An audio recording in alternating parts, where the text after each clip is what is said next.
Welcome to the weekly armchair. I'm Stu. This is the Tottenham Hotspur review. Got some great guests with me as always, but unfortunately, we are staring down the abyss. Is this the end for Ten Hag? Is it not the end for Ten Hag? Will we get to Porto? When we get to Porto, what happens at Aston Villa? Who knows? But here to discuss everything with me will be Callum, good old Freddie, and Jonathan. So let's bring you all in, lads. Welcome, Callum. Welcome, Freddie. And welcome, Jonathan. Guys, you all look as fed up as me. I think we'll just quickly go around, starting with you, Callum, and just give everybody an idea on what you think or thought about the game today. It just wasn't good enough at all. Talk about stating the obvious, but the players look like they gave up. The manager looks just out of his depth. I think I kind of always take pride in trying to defend the manager, but that kind of shifted when United played Coventry last year. And obviously the FA Cup kind of helped.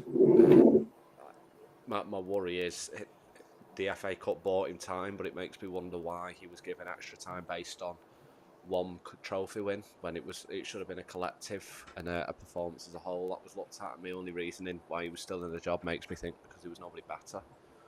Which, if that's the case, then fine. But I'm afraid after he doesn't have the injury excuse this season. On paper, that was probably arguably his best team. Arguably without Shaw, but other than that, that was arguably his best team. It's his third season.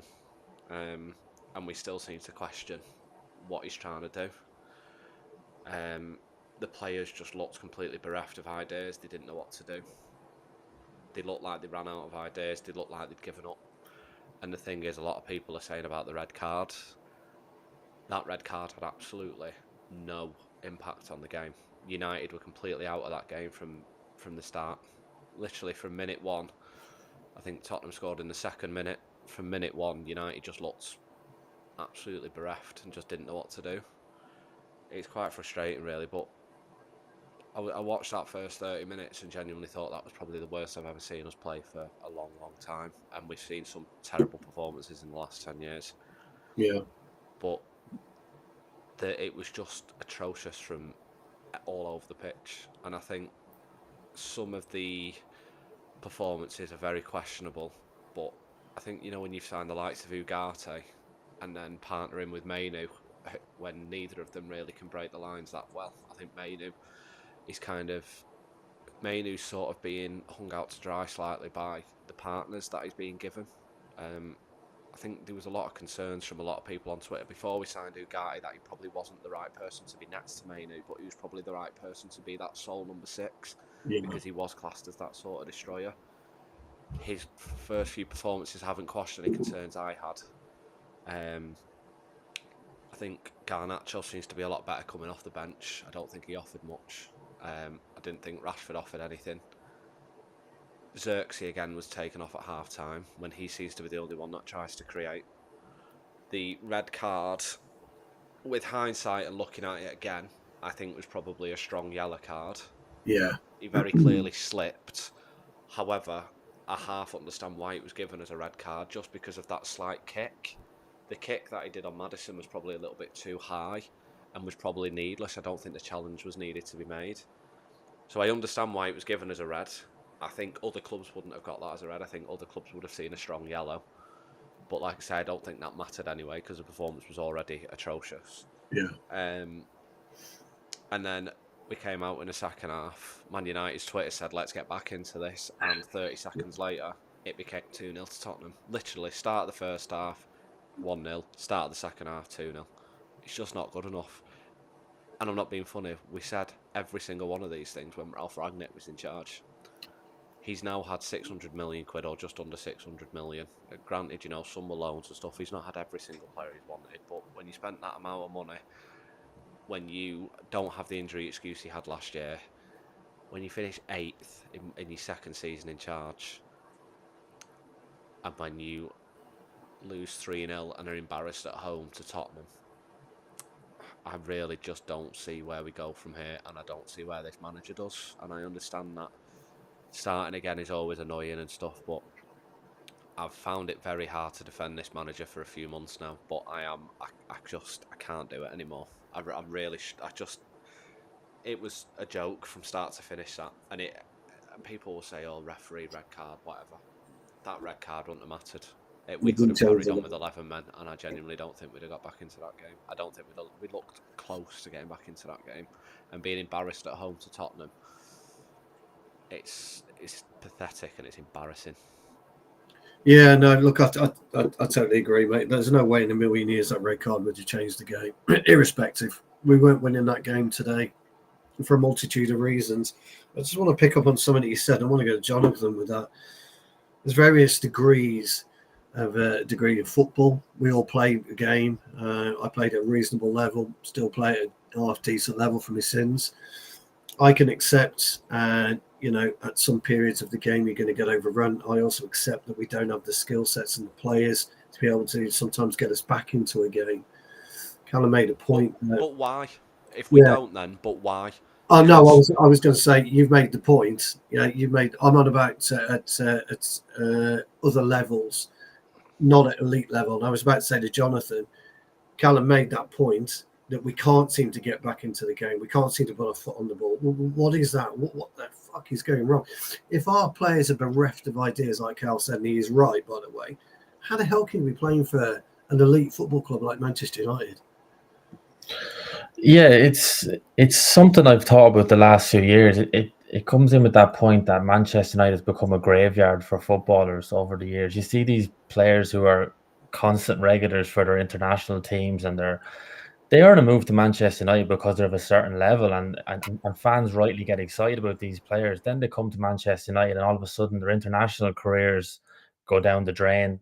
Their form at the club goes down the drain, and like we can point a lot at the Glazers, and obviously it goes without saying the state that the Glazers have run this football club into. But from a footballing point of view, I don't understand how, like you said, elite level footballers can drop to the standards that we see them dropping to at Manchester United.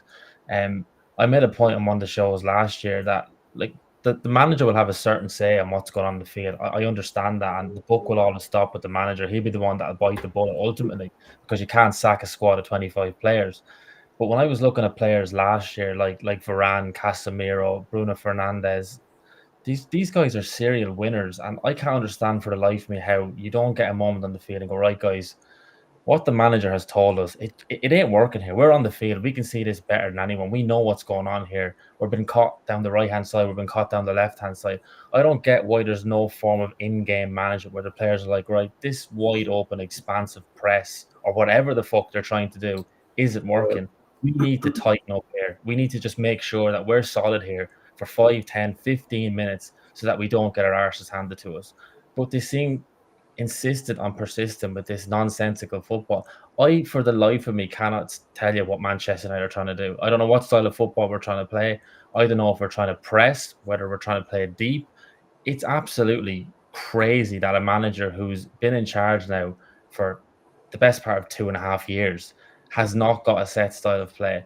Like, we gave him a lot of slack last year because of the injuries. We got ravaged by injuries, but Mm, still, it's still not good enough for me that a manager can't have a set style that certain players can't come in and fill voids. You look at every other team in the Premier League; they have a set style. They have injuries, but other players come in and they take up the role, and the standard doesn't drop to what we're seeing at Manchester United. It's inexcusable.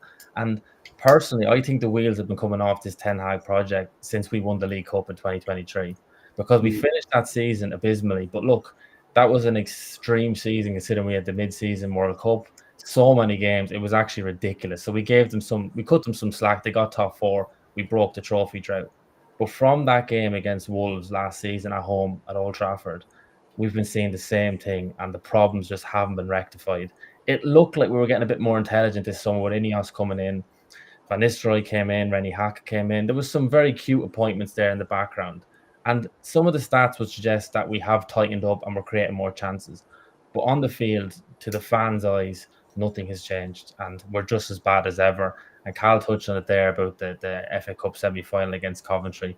Yeah. That was the final straw for me. He was within a half a yard there of losing his job, and we kept him on in the summer because of that FA Cup win. It was a great win, don't get me wrong, but he should have lost his job regardless, in my opinion, in the summer. That decision had been made. The likes of Jacob Steinberg got a lot of criticism after he released that article saying Ten Hag was going to be sacked. He was definitely going to be sacked. It was just that Ineos saw what the reaction was to winning that FA Cup final, and they changed their decision, and that's going to come back and bite them in the backside now, I think. Yeah, I think it's going to be interesting moving forward. Freddie, what was your overall thoughts on the game and the kind of points that both Cal and Jonathan have made about our style of play and our inability to understand the evolution of a game of football? By the way, I just can't get my fucking brain around it. I've been playing football for 50 years. I first kicked a ball when I was 5 years old, and I can still understand the evolution of a game. I know exactly, what's going to happen because you can see it unfold right in front of you. So, what is it with our squad of players? Yeah, I mean, firstly, that was an abysmal game from start to finish. We just did not look like at scoring. I mean, I think in the past few games, our defence has bailed us out of certain situations. Today, they were non-existent, and unfortunately, the midfield and attack weren't there to cater for those gaps. So it was just a bad day at the office all round, and a game that we should be winning. I mean, we've got a better, in my opinion, we've got a better squad than Tottenham. We certainly had a better bench. I mean, they're bringing 17, 18, 19-year-olds off the bench. I'm not too sure what the issue is. I think there's a big cultural problem that still remains at the club. Now, I totally agree with what Cal and Jonathan have mentioned. The only caveat that I'll add to it, the owners have only been here 6 months. Implementations of new cultures take years to implement, and you can't do that in 1 month, 6 weeks into a new season. So that's the only caveat I'd add from an Ineos perspective. From the manager perspective, it's hard, isn't it? You can't defend that, and as was mentioned, unfortunately, with these performances, they rest on the manager's head because you can't replace a whole squad, and especially when there's been huge amounts of investments of players that quite obviously are in the mould that he wants to play, whatever that is. It is eventually the buck's going to end with him. Now, the thing that I don't really understand is there isn't a definitive style of play. We know that, but we saw it with the previous manager as well. They're into the third season. It just seems to change. I mean, something as simple as, okay, we were looking at overlapping fullbacks the previous 2 years, and now the fullbacks are joining midfield. Why the change always in the third year? There's no consistency. Tottenham are playing exactly the same way as last season.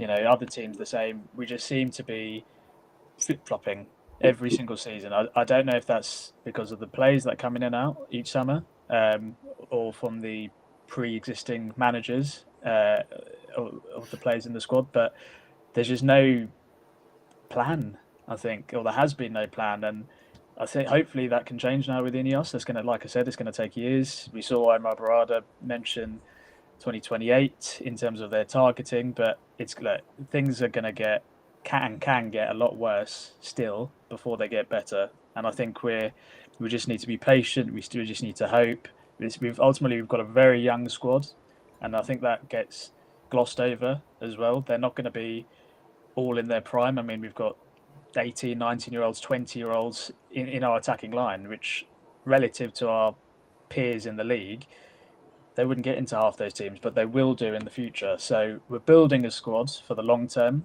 Unfortunately, we just have to grind out these sort of results. It's not nice to see.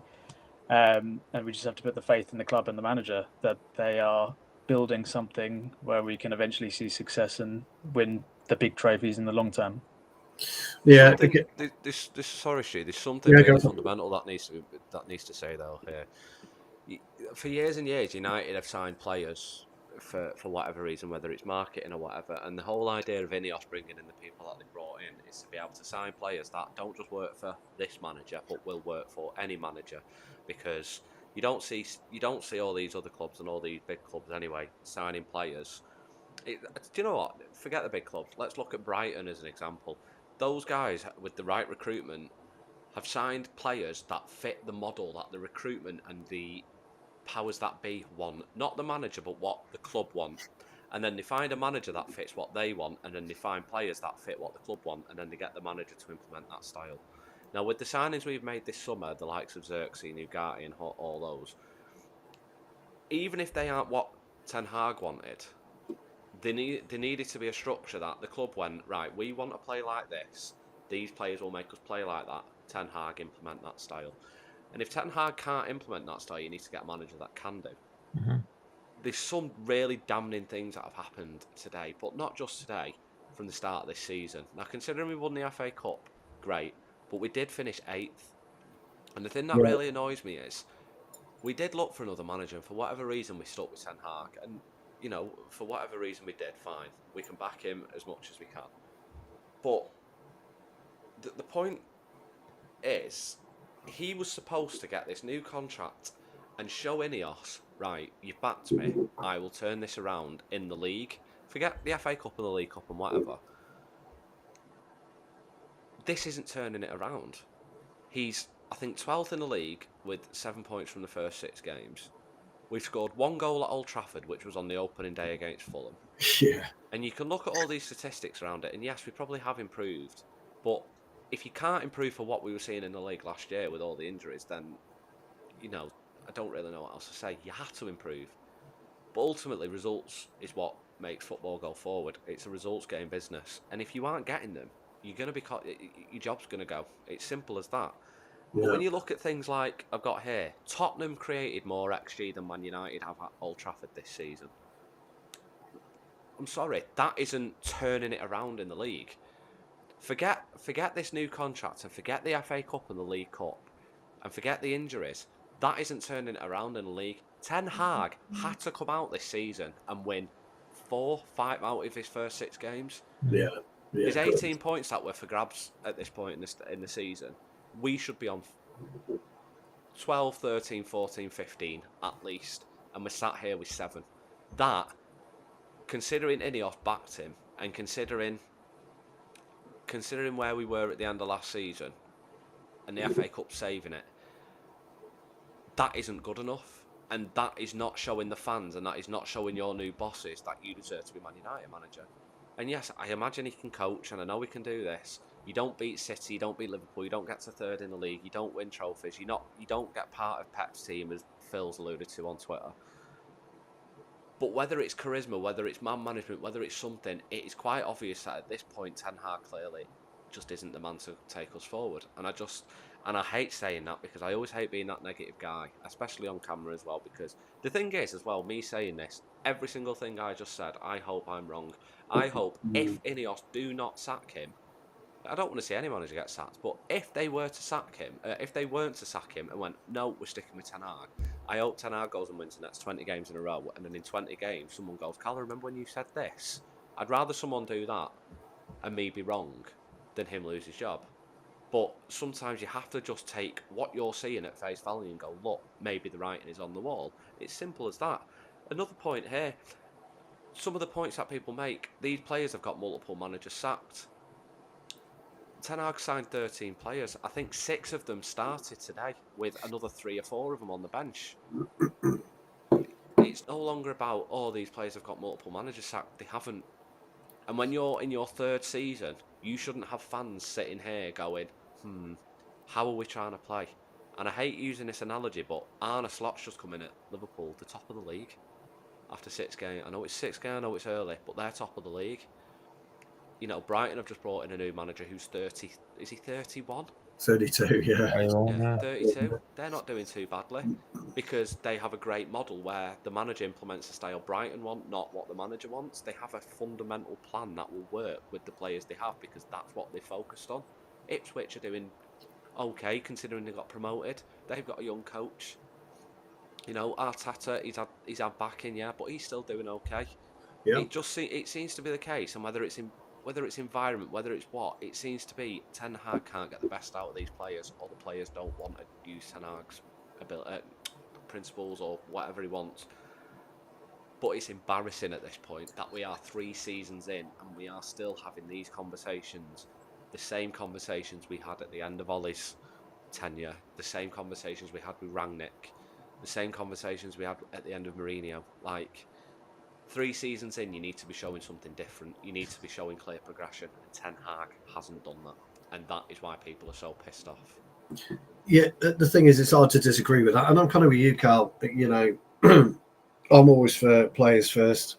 You know, I'm a player. I fuck up. It's my own fault. It's not the gaffer's fault. The gaffer tells me what to do. I make the error. You've got to hold your hands up. Our players don't seem to be able to do that. I don't really think, I was going to ask Jonathan actually, but whether he feels it's a balance issue. But I think it's a lot more than just a balance issue in terms of our style of play, in terms of the way that he wants us to play, or the way that Jason Wilcox wants us to play.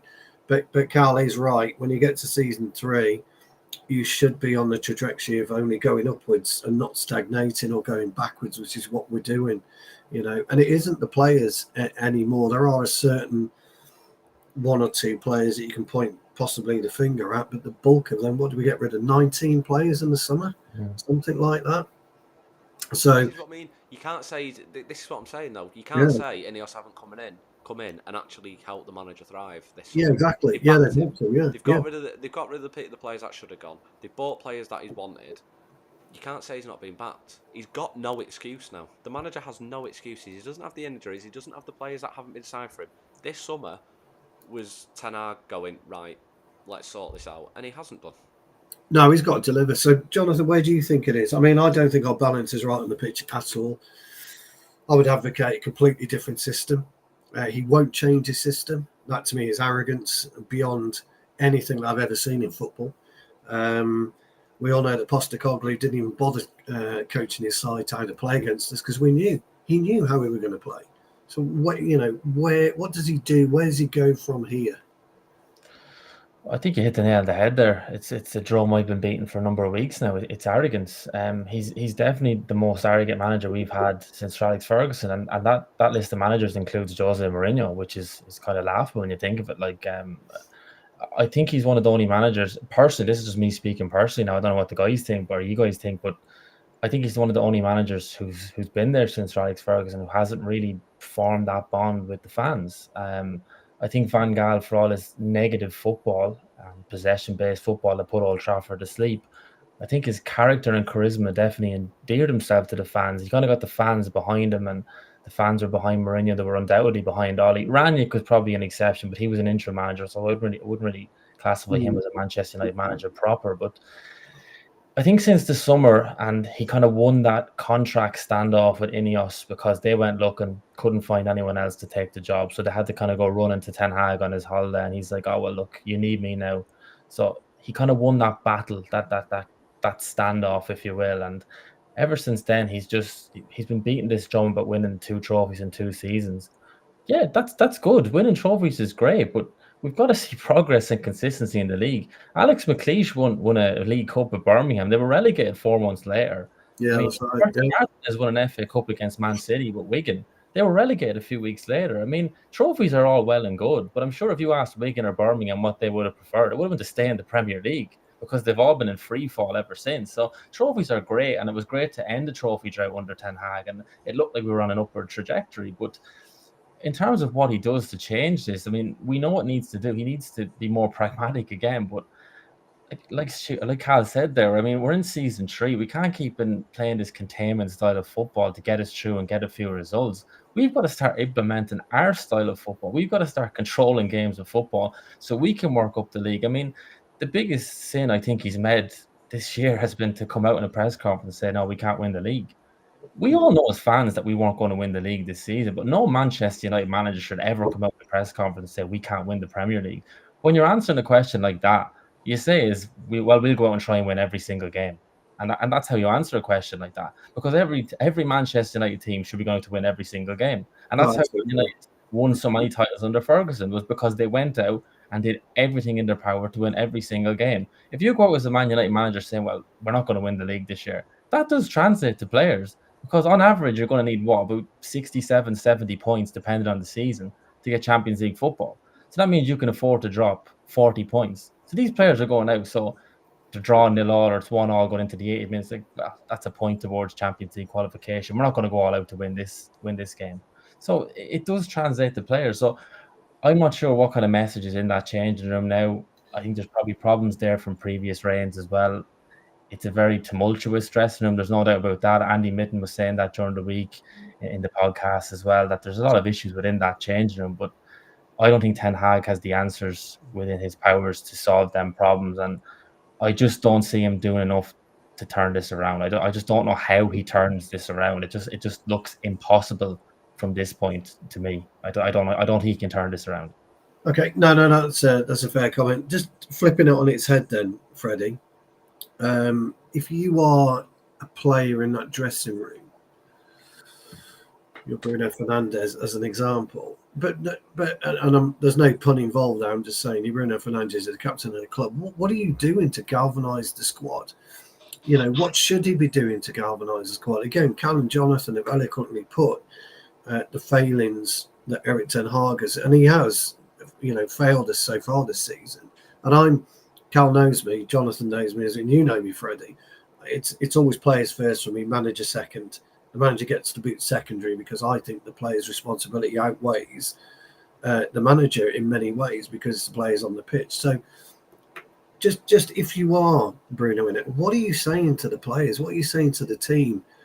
Your teammates. What are you doing tomorrow, tonight, the next few days? Because we're going into a world of pain in Porto this week, an absolute world of pain. What are you saying to the players? I think the words need to be done on the pitch. I think you've got to lead by example. If you're the captain, I mean, look at all the our big captains in history. They've really just led from the front, performed, and then all the best players will make other players be better around them. If Bruno plays well, inevitably, I think the other players around him will play well. I think the problem is our senior leadership group at the minute. I mean, what did Ericsson say after the 20 game? That they wanted it more than us. They wanted it more than us, yeah. Unacceptable. You can't be saying that. I mean, I appreciate the managers coming out and saying that, but when one of your senior players is saying that about, with all due respect, FC20, I think, are the lowest ranked team in the Champions League in Europa, there's a real issue there. So the talking needs to be done on the pitch. I think it shows the fragilities of the personalities we've got in the squad, the lack of leaders, all of the above. And just going back to some of the earlier points, I mean, I think it's inevitable, unfortunately, that he has an expiry date, Ten Hag, at the club. I don't think he was given a new contract. From, if you believe what you read, that he was just extended on his current terms, where he has a so-called veto and a big say in the transfers. I think that was evident this summer once again. And the likes of Dan Ashworth and the rest of the suits, they came in from after July. I think Dan Ashworth was 1st of July, Barada was mid-July. So there's only so much input they can have into the summer just gone. Appreciate they could have been working in the background in previous months, but officially it was only midway through the summer transfer window that the most of them have joined the club. So I've never seen a new ownership come in all honesty, and keep the manager. The first thing they do, however long in the short term, is they bring in their own person. And I think now I think they're just biding their time with him. And then they couldn't have done it after we just won the FA Cup. So yeah, we've got an international break coming up. Like Carl mentioned earlier, I hope everything we say we're just all proven wrong, because I don't think anyone of us want to see that happen. We would love to see a big 20-game winning streak, of course we would, but things have got to change rapido. And I don't, unless your senior players all step up, which they're not at the minute, it's the same story as last season. The young players are looking better, which is just bonkers. I mean, Garnacho today was good. Onana could have been 6-7-0 again if Werner. Yeah, he made a couple of good saves, didn't he? Yeah, so to answer the original question, they've got the senior players, Bruno, they've got to do their talking on the pitch, and hopefully everyone else will then follow suit. But yeah, we've got to start with Porto. We've got Porto away, then we've got Villa away next Sunday, so it's not looking good. No. Well, for me, I want to change tack a little bit, because we've got some questions actually coming from the chat. We've got quite a few of you watching as well, which is great to see. So please hit that like, subscribe, as well. If you want to listen to some really good conversation, football conversation from people who know what they're talking about, me excluded, then please keep tuning in to the channel.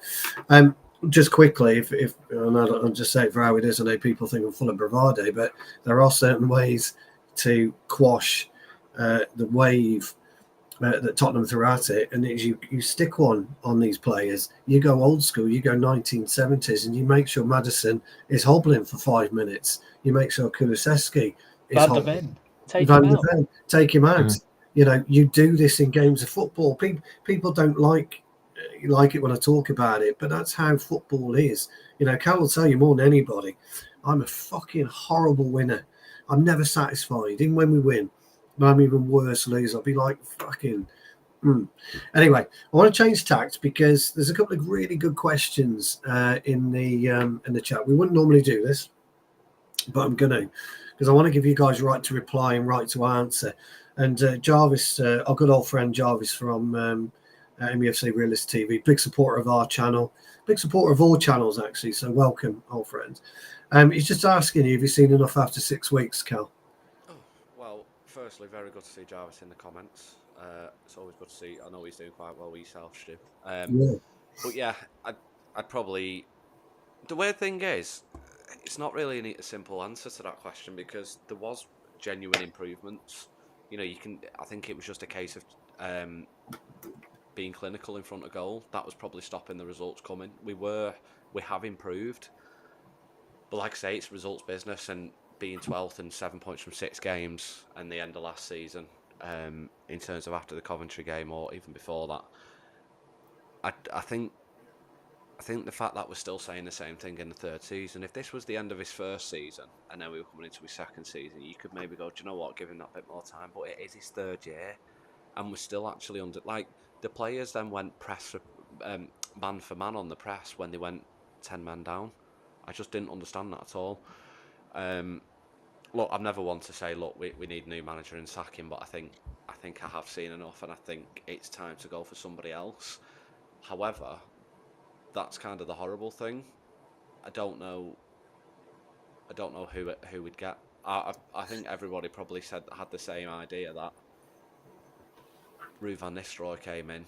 Did he come in as a coach, or did he come in with the assurances if something went wrong, he'd be given the job? I think that probably seems like it's going to be the case.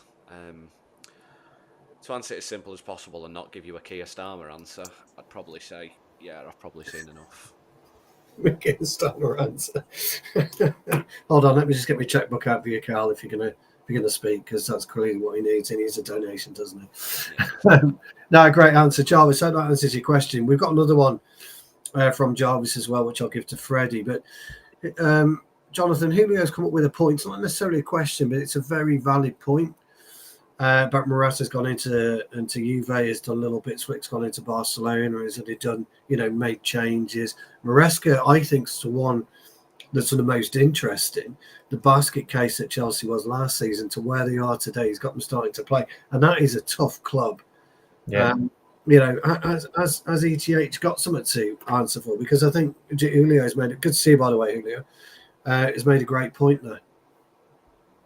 Yeah, it's a point I made midway through last season in one of the shows as well when Castro went in at Crystal Palace. He was in there, and within weeks he had been playing a style of football. It comes back to the point I've tweeted a few times. I think Manchester United are probably one of the technically worst football teams in Europe. I've never seen a team that doesn't look like they can move the ball quickly and maintain control of it. Like, we've got some players who have moments, and we've got some players who know what to do with the ball at the feet, but you look at Barcelona, they've had their problems in previous seasons, but no one would ever question their technical ability. Juventus are the same. Maresca at Chelsea, I know it's a shit show of a club, but that was always going to click at some point because you don't buy that many players with ability and it doesn't click eventually. Now, look, they'll probably go through a run where they might lose 6 games in a row, but the signs are there that he's getting a style of football in place.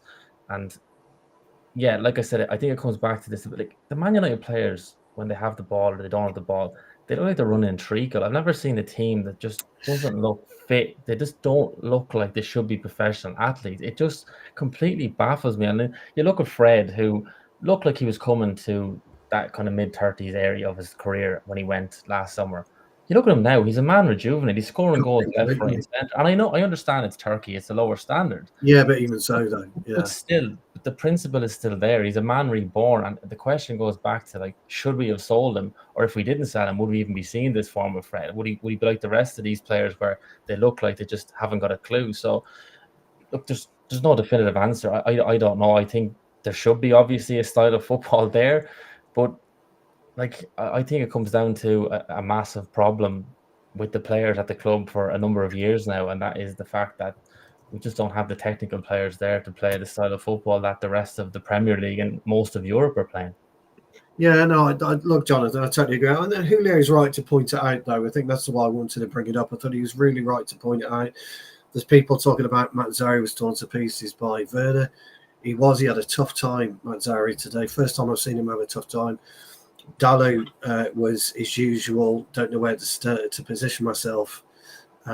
Shocking. I'm going to. Stu, Yeah, can I quickly just address that point, that question from Jarvis? Yes. If it was, I said before, didn't I, the 12 to 15 points thing, right?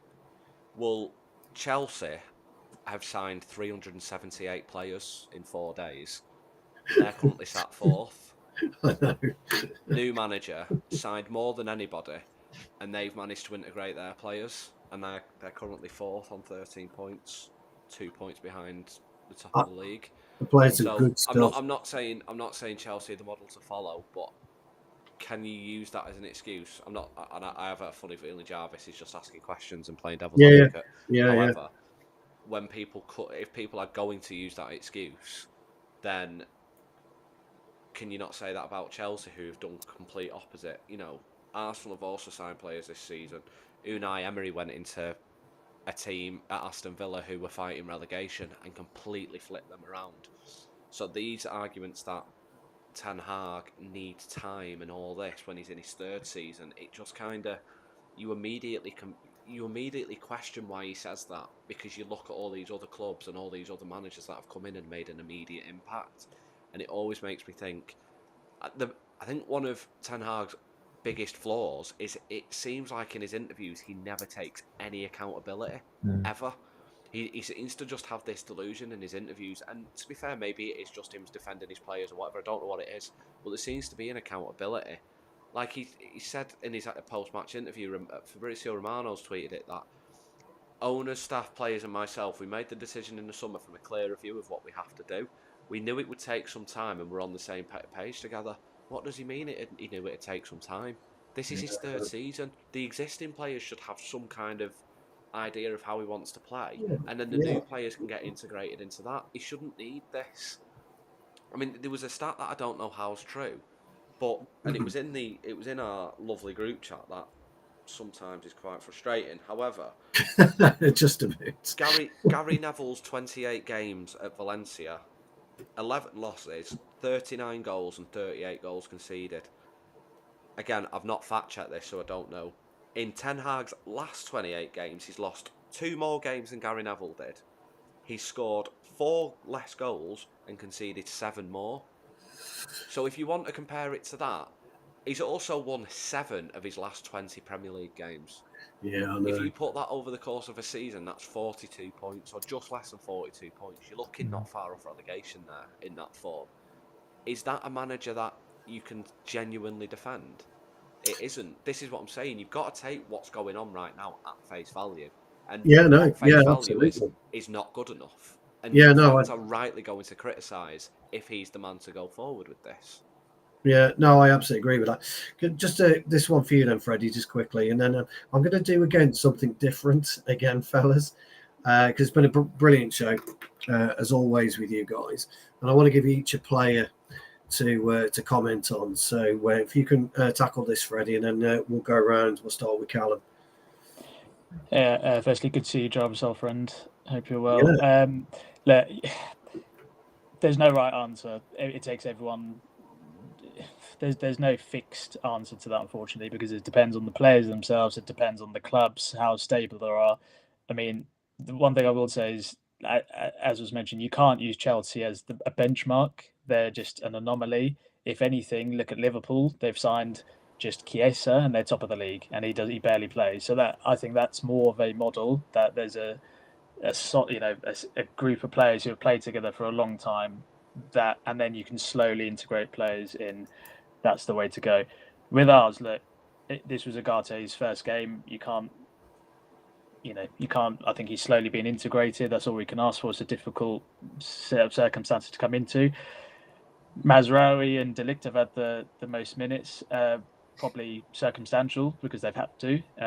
Certainly Mazraoui, and I think Mazraoui's played quite well in the grand scheme of things. De Ligt too at times, but look, it's individual play. It's a team sport. Individual players unfortunately cannot have that impact in most cases unless they're really unique. The whole team has to play well. Unfortunately, the way our club is at the minute, it is sort of at such a low point that if anyone really comes in, they tend to be brought down to that level rather than raising the place up. So yeah, the other thing is our issue is we haven't been able to score goals. We haven't signed a goal scorer. Xerxes not a goal scorer, so how can we haven't got that person to have been integrated in to get us those goals?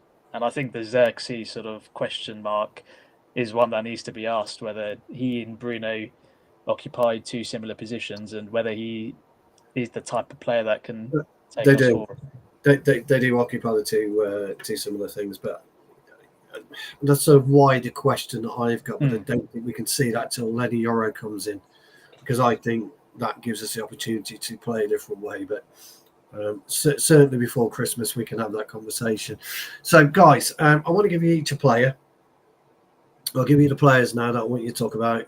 Cal Rashford, obviously, your friend. Jonathan, I want to give you Kobe Mainoo because I've got some thoughts on Kobe at the minute. And Freddie, I'm going to give you a tough one here, but I'm going to give you Lissandro Martinez. I have some thoughts on him as well. So Cal, let's talk about Marcus Rashford. I think we're at the stage as fans as nobody knows where we are with him, what we're going to get from him, where his mindset is, what he feels about football in general anymore. What's your thoughts on where we are with Marcus, where Marcus is actually within playing for the club and playing football as a whole? I think where Rashford is at the minute is absolutely fine. I think he improved quite a lot this season. Again, it was hard not to after his season last year. But again, Rashford himself would probably tell you that. My frustration with Rashford at the moment is I don't think it's Rashford himself, because he's looked dangerous when he's on the ball, but he seems to be the only attacking threat at the minute that we have, and the instruction for him seems to be hug the touchline, get him closer to goal, because his ball striking and his shot ability is probably one of the best at the club at the moment, yet he seems to hug the touchline, which to me is instructional. So that needs to change. But there's a point that needs to be made on Spurs. Was it the first goal where they scored? First goal, yeah. If you are blaming, and Gary Neville, I'm looking at you as well here, if you're blaming Marcus Rashford for that goal, you're a fucking moron. I'm sorry. Yeah. Him and Garnacho clearly didn't communicate properly who was supposed to take the ball, right? Rashford wasn't close enough to the Tottenham player to flatten him, as some people do. Correct. Even if Rashford busted a gut and ran back, he would have got nowhere near Van der Ven. Correct. Him doing that would have literally just been to please a load of idiots online to show that he's made the effort. Rashford had nothing to do with that fucking goal. Absolutely nothing to do with it. He lost the ball, yeah. It was a slight lack of communication. I think he thought Garnacho was going to take it, and Garnacho ran away from it. It was a small lack of communication. It was as simple as that. It happens. But at least Rashford was trying to get the ball forward. Yeah. But Rashford was the least to blame in that whole sequence. Ugarte, who we signed for £50 million, got bypassed like he wasn't even there. So did Mainoo, by the way. The centre-backs got ran past like they weren't even there. De Ligt, one of the other signings. And then the ball went right across the 6-yard box to see a back post completely neglected by Diogo Dalot. Again, which seems to be the one thing that everyone repeatedly says about Dalot. Yeah. And yet, somehow, Rashford was the one dug out for it. I have never seen a player get so much shit from so many so-called United fans. And again, Gary Neville should be looked at for his stupid comment there as well, because it was so needless. I'm honestly at a point now where Rashford probably does need to leave the club, because Yeah, he will I go agree. somewhere else, light the world on fire, and then every single person, and I think you know exactly what person I'm talking about here, will eat every single word they've ever said and then pretend that they were never anything to do with what they did and in their part in what they've done to Marcus Rashford. You're surely not talking about the person who admitted to to talking about Man United Because it got him more views. because it got him more views. Surely we're not Unfortunately, talking and about I that. won't name his name because that unfortunately gives him the attention he Surely so not. Yeah, unbelievably does not deserve. yeah, But and to be fair, I speak about him, but Gary Neville did it on commentary. he did. Now He did. I find some of Man United's former players on punditry a little bit upsetting sometimes. Paul Scholes is one of the greatest ever Man United players I've ever seen. He's not a good pundit. He seems to attack United to a point like that is just so bizarre. Gary Neville started doing it on commentary to show this complete non-biasness on there, and I don't get that either, because he seems to absolutely love watching Arsenal, City and Liverpool play. Yet when it's United, even when they do something really well, he still picks something at it, and it blows my mind. Rashford, not a single player was good today. Nobody. Agreed. At any point. Agreed. In fact, I tell a lie. There was one player, and bizarrely, he was the only one, and he conceded 3 goals. Because if it wasn't for him, it would have been 5, 6, 7. Onana was okay today, I thought. Yeah. Some of his saves actually stopped it being more. So he could only just hold his head up, but I don't think anybody else can. Rashford is, of course, one of those. But if we're going to really sit here and say he's at fault for this and at fault for that when he just isn't, No, he wasn't. then you are showing your blind hatred and agenda towards a man that doesn't need it, nor does he deserve it. Totally Nobody agree. was good today, and quite frankly, it's getting tiring now seeing people pick on a player that does not deserve it because of an agenda created by people online, and it then filtering through to other people on Twitter or wherever, or other people in the mainstream media that need to do better, especially when they have a responsibility on Sky to do better. So it's frustrating when you see it, especially a player who, yes, hasn't been in form, but the abuse the guy gets is unbelievably off the charts, and it's disgusting at this point. Yeah, no, I totally agree. Well said there, Carl, because I'm kind of with you on that one. He is frustrating on occasions, but name me a player that isn't. He has played quite well this season in patches, but we need to see the old Marcus Rashford. There's one more point, because I've just seen a comment by Box BOKS. Maguire has had more abuse than Rashford. I disagree. However, Maguire did get abuse. Now, Maguire, on some of his comments when he was captain, didn't take accountability. Again, abuse was never okay. But there was, again, one person online who led the charge of that abuse on Harry Maguire. One of the main things he said about Harry Maguire was, I think, didn't he get a bomb scare, Harry Maguire? Yeah, the bomb scare, death threats. This particular piece of shit online said it was PR. Yeah. So if you're going to talk about abuse from Rashford or Maguire, or to Rashford or Maguire, it's because it was led by one person. And it is, but yeah, it is led by one moron, yeah, for sure. No, I totally agree, Kat. Well said on that one. Jonathan, I gave you Kobe Maino, and I gave you Kobe for a reason. Couple of points. I think he gasses at 65 minutes at the moment. I think he's been overplayed. And then I just wondered where you were coming down on it. Nothing more, nothing less. Yeah, like you said there, he looks gassed. He's a young player who it's very difficult to be hypercritical of, because he's not long turned 19 years of age, and as you said, he's been extremely overplayed. I was delighted in one way to see him get picked for the Euros in the summer for England, because it was a recognition of how far his stock had risen in such a short period of time. But at the same time, as a Man United fan, and as an Irish Man United fan especially, I knew this was going to happen, because I see similarities now happening to what happened with Rooney at such a young age as well. He's thrust into the spotlight at a very young age, and that has a psychological fatigue effect as well as a physical fatigue effect, because as well as I do, the criticism that comes England players' ways, but especially Manchester United English players' ways, i.e. Harry Maguire. So yeah, look, I think it's difficult to be hypercritical of him. You look at the difference between the way Man City were able to integrate Phil Foden over a prolonged period of time. You look at the player he's become now. Okay, granted, he hasn't started this season too well, but you look at the season he had last year. That's because Guardiola was able to gradually integrate him into a team of experienced winners. We haven't had that privilege. We don't have that privilege because Kobe Mainoo came into our midfield last year, and by proxy, he was the best midfielder we had. Technically, physically, the way he glided around the pitch. We're not seeing that now because, like you said, he's gassed. He needs to, like, people expected because he's only 19, he should be able to play 60 games a season, 3 games a week, no problem. It's not like that professional football anymore. There's so much more expected. There's so much more to be done behind the scenes, etc. So he needs to be taken out of the starting lineup, and we've seen that a little bit so far this season with Ugarte coming in now. He's tended to pair Eriksen in there and Casemiro or whatever, but he's still playing too much, and like that, the balance isn't there in the midfield at the moment, like we've already discussed, to protect a player like Mainoo.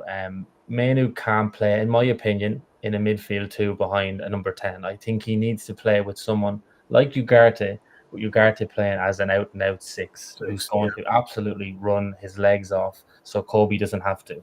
He wins the ball, gives it to Mainoo, and he can do what he wants to do, whether he dribbles through the lines, which he does exceptionally well, or plays the pass. Now his long range pass isn't where it should be yet, which is to be expected again from a 19-year-old. But it's worrying to see him so fatigued at 60 minutes when you're only 6 Premier League games into the season. You'd worry about his long term, his injury record, how that's gonna play out. And but yeah, look, I mean, I think it's about getting the midfield balance right, and unfortunately, I don't think we're going to get that midfield balance right under Ten Hag because he seems so insistently stubborn about playing this 4-2-3-1, which is just extreme. It's not getting the best out of anyone, Marcus Rashford included. It's not getting the best out of him. You're not creating the space necessary. Players like Rashford then have to hug the touchline, as Carl said there. So overall, it's not going to work, and I think we're not going to see the best of Kobe Mainoo under Erik Ten Hag, unfortunately. No, I totally agree. Guys, we're 55 minutes in almost. So it's been a hell of a stream. It's gone a lot quicker than I thought. And I think we covered a lot more than I thought we would do as well. But Freddie, I've given you quite a difficult one because Leacher is renowned for, almost being a fan favourite. But he's not performing for me this year at all. I've not seen the real Leacher, the real aggression. Do you think it's a hangover from his injury? What do you make of Leacher?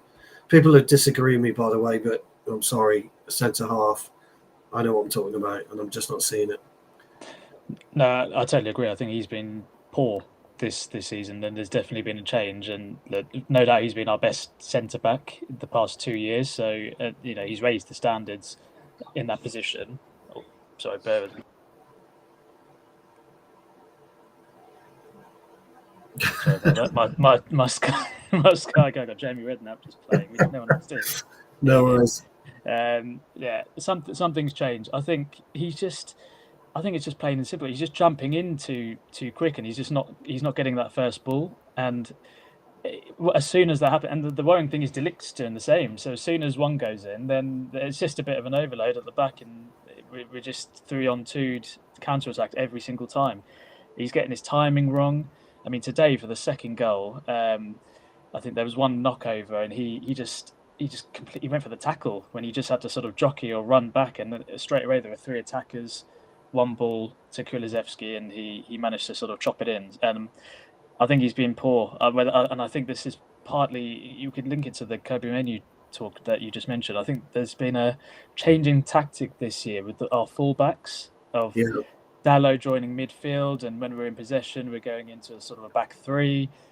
I think one of the only things I can put it down to, whether it is sort of an injury hangover or an actual tactical change, where he's just not used to the new system. And the worrying thing as well is, as I mentioned, De Ligt's sort of doing the same thing. You sort of want a centre-back pairing that complement each other, not do the same thing effectively, if that makes sense. And there's just a lack of pace as well. I mean, you saw Mickey van der Ven and Romero today. They looked solid. You know, at one point Martinez was in line with Bruno.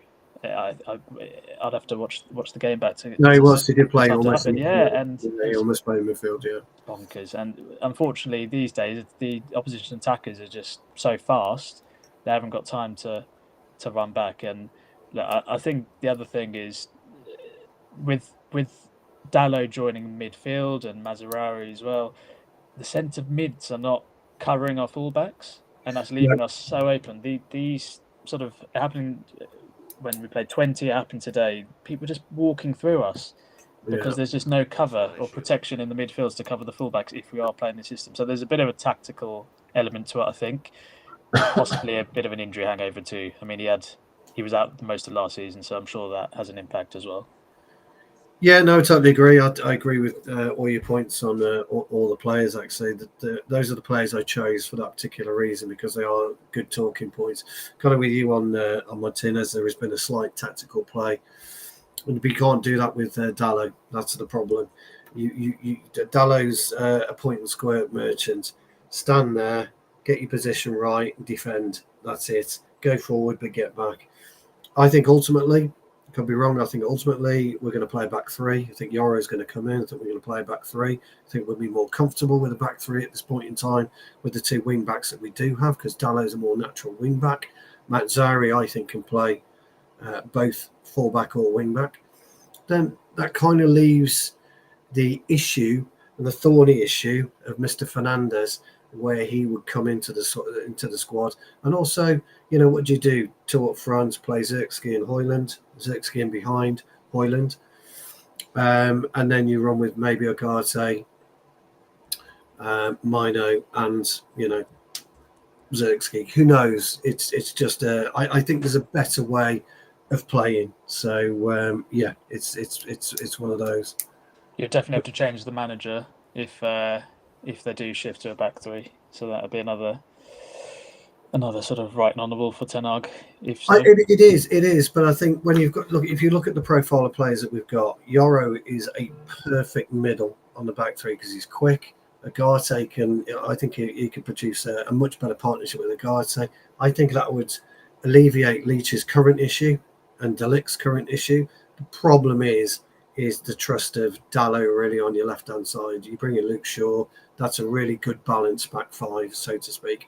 And then you just manoeuvre everyone else around it. It does mean that Garnacho and Amma probably don't get game time, but it is what it is. You've got to do something to change. Just before we close, and Cal has got a bit of an announcement towards the end of the show, but we've got about 5. Yeah, you have. We've got about 5 minutes to go. So just very quickly, I just want to go around the panels. Expectations for this week, Porto and Villa. Cal?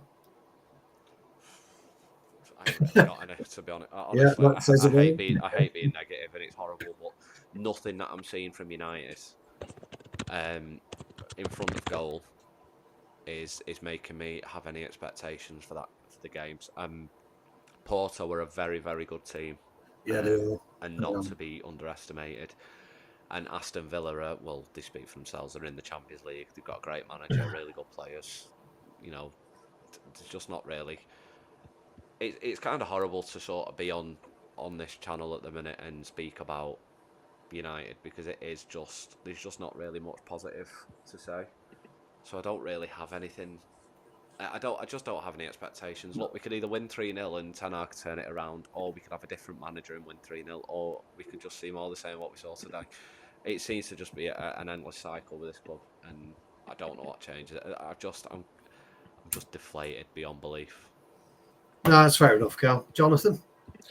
Yeah, I can't see anything but 2 defeats, to be honest with you. And even if he does pull a result out of the bag, whether that be in Porto or at Villa Park, I still don't think it changes the bigger picture because we've seen it in the past. We get one big performance and then it's followed by 5 or 6 subpar performances. So even if we do manage to nick a result like we did at Villa Park last year against the odds, I don't think it changes the bigger picture, unfortunately. I just think there's too much question marks hanging over the manager at the moment for it to change in the next 2 games.